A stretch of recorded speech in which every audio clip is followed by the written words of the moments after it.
Welcome back inside Gillette Stadium, everybody. My name is Mike Petraglia, joined as always by Patriots expert columnist for WEEI.com, Christopher Price. Chris, the injuries keep on coming.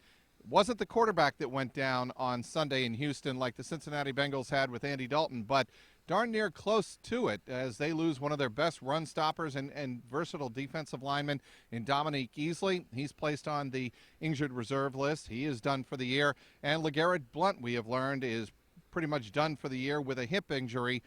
Which injury is a bigger loss to this team? I think right now when you're trying to size up both of them, and this is no disrespect intended to LeGarrette Blount, I think Dominique Easley is a bigger loss for them, because when you look at the way the Patriots have interchanged their running backs over the course of the last dozen or so years, I don't want to say it's as easy as next man up, but when you consider the work that Brandon Bolden and James White has done, they both have done, as well as the fact that Monty Ball is now on the practice squad. Look, you don't know how much he has left in the tank, but he's a possibility to come in here and play as well as the reports that Steven Jackson the Patriots may be showing some interest in Steven Jackson. Let's just put it that way. I think that the bigger loss right now is Dominique Easley. Easley was having a very good year. He was certainly on an upward trend when he went down last Sunday against the Texans. Been playing very well as part of that defensive line rotation. They're able to move other guys in there. Akeem Hicks, Alan Branch, Silver Salinga, those guys are all going to be able to play along that defensive tackle spot, as well as Malcolm Brown. So I think right now, ultimately to answer your question, the bigger loss, at least from this perspective, is probably Dominique Easley. All right, let's turn back to the offensive side of things, and who is going to really fill the reps right away for the loss of LeGarrette Blount. I think Brandon Bolden, I wrote about this on Tuesday, and I'm an apologist, so to speak, for Brandon Bolden. I think he does so many things well, but Bill Belichick brought up an interesting point here on Wednesday, and that is we have to decide whether or not we take him a little bit out of the special teams unit and make some adjustment and find more reps for him in the offense, or do we like where he is?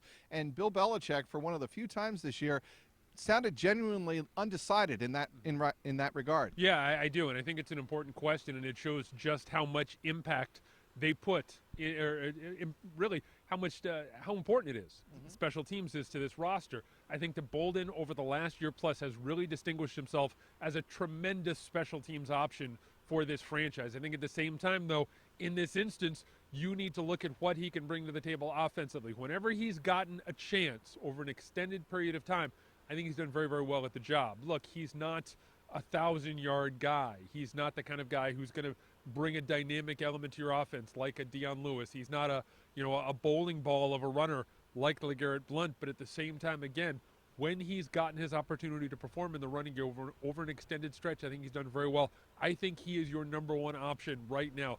That's setting aside whether or not they decide to bring in Steven Jackson, what sort of impact Monty Ball might have on the roster. But in terms of the in-house guys who are here right now, I think Brandon Bolden is your best bet to get significant snaps going forward. It's a bit of a procedural question, but why not just sign Monty Ball outright? Why bring him onto the practice squad? I know it's kicking the tires, but it seems a little odd to me. Yeah, it does. But it's one of those things where I think you want to see him in your program for an extended period of time. When I say an extended period of time, I mean 3 or 4 days. How he responds to picking up on the playbook, how he responds to life in the locker room, how he responds to coaching. All of these things, I think, go into the decision to put him on the practice squad as opposed to the active roster. You put him on the practice squad, it's not like anyone's going to sign him. He's on the street for a reason. And I think the other thing when you talk about Monty Ball, expectations need to be managed. He hasn't played any football this year.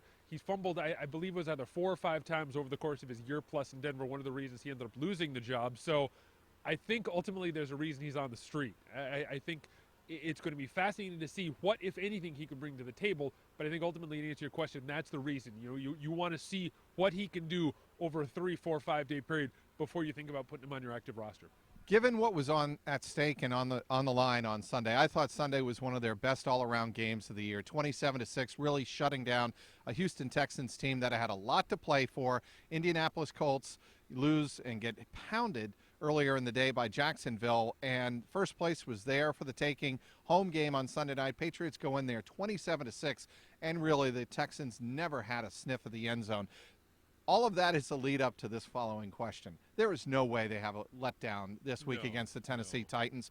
You know, there are two players you need to watch, at least on the offensive side of the ball, Patriots defense, and that is quarterback Marcus Mariota, who's doing very well, I think, in his rookie year, and tight end Delaney Walker. Yeah, I think that's a pretty fair assessment of what you look for when you're talking about the Tennessee offense. I think that Mariota is a very dynamic offensive option, not only in the run game, but in the pass game. I think that he can do some things that can hurt you, but I just don't think that the Titans are anywhere near the Patriots in terms of talent on both sides of the ball right now. I think this certainly appears to me to be the kind of team that is going to come in here and give a relatively good showing of themselves, but this just feels like a 35-10 blowout.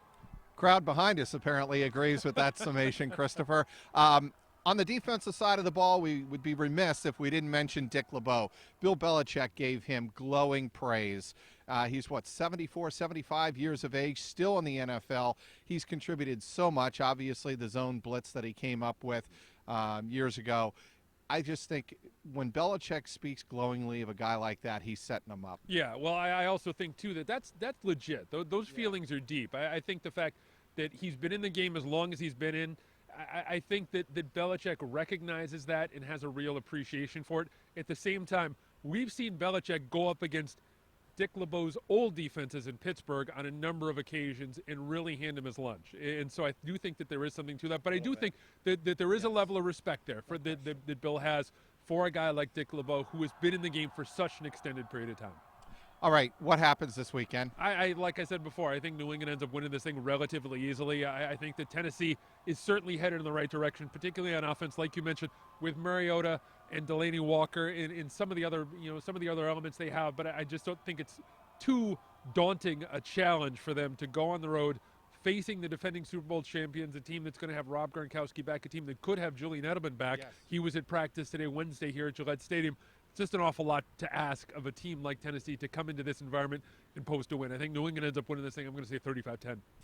All right, Chris, the Patriots wrapped up the AFC Eastern Division title on Monday night, their seventh straight divisional crown. Bill Belichick said he celebrated by sleeping. He did not go out and party for the celebration of the seventh straight title, and nor would you expect him to. Bigger issue on Sunday, obviously, is keeping pace with the rest of the AFC. Patriots are back on top, number one, with an 11-2 record. Cincinnati Bengals and Denver Broncos are both 10-3, so the Patriots will look to keep pace here on Sunday against the Tennessee Titans, and believe it or not, a 1 p.m. Eastern Time kickoff. We're all very happy about that. Ryan Hannibal, Christopher Price, and yours truly will be inside Gillette Stadium providing all of the coverage on WEEI.com. Inside Gillette Stadium, he is Christopher Price. I'm Mike Petraglia, WEEI.com.